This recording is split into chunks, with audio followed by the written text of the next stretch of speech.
Legislative District 53B, which is the east half of Woodbury. She's also the resident of Stonemill Farms. In fact, she lives just steps away from my house.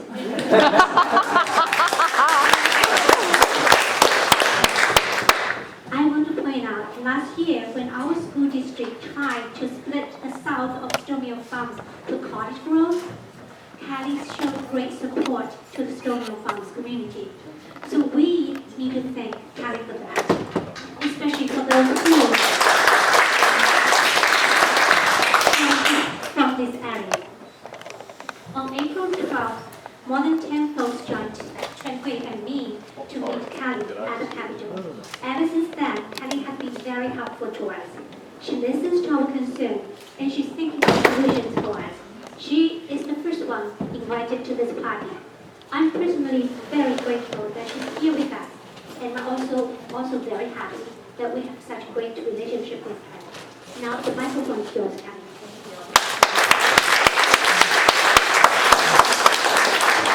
Okay, first of all, in my 4 short years as a member of the House of Representatives, I have never seen a microphone as pretty as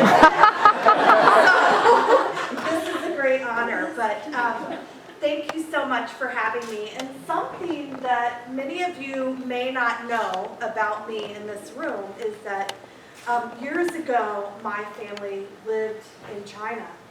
So I have, the last time that I was there was in 1996. So I have a great admiration for the Chinese, for the Chinese community and the cultures that you bring with you. So my family lived in the province of Shenzhen in Shekou. So that's where they were. But sorry, I never did learn how to speak. But another thing that you may not know about me is that I bring an educational background with me. I'm a former school teacher and a former school administrator. And thank you, Chuck, for a great presentation, because there are things that I see happening at the Capitol that are very alarming. And the first thing is, like all of you, I agree in doing what we can to provide an equal opportunity. But the counterparts on the other side of the aisle have confused it with equal outcomes. That is what they're trying to do. So we should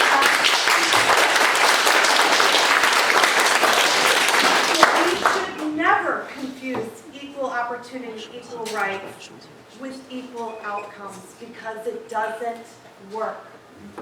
The other thing that I ask constantly as a teacher, and it has been many years since I have had a classroom of my own.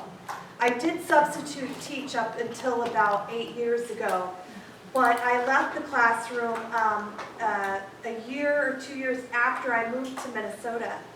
And the question I have is, when can teachers get back to just teaching?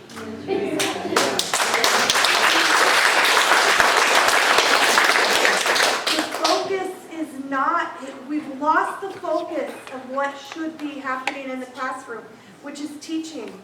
And no longer are our children in the classroom allowed to think for themselves. We need to bring back critical thinking to our students. And so it's a great honor to be here and to work with all of you, because you're right, our values are very, very similar. And we cannot afford to lose our majority in the House, and we cannot afford to lose in the constitutional and the federal seats this year. It is so important, because what I see happening at the Capitol is very similar to what I saw living as a Westerner in a communist country.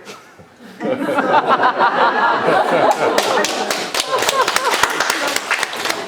so, we're getting to the point where we want to manufacture the outcomes and create a dependency trap for those who get in the welfare system, making it much harder for them to get off.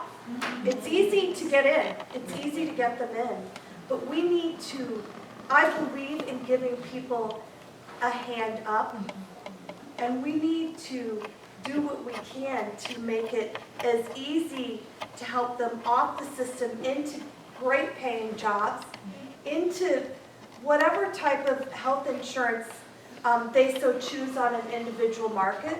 And so those are the things that I look forward to working with all of you moving forward as we move into the election season and into the next session as well. And just a quick show of hands, how many people are not from Woodbury? Can you raise your hand? Well, with that, I want to say welcome to our community. And it's great to have a great leader. I'll turn it over to let the next person come up and speak. So thank you.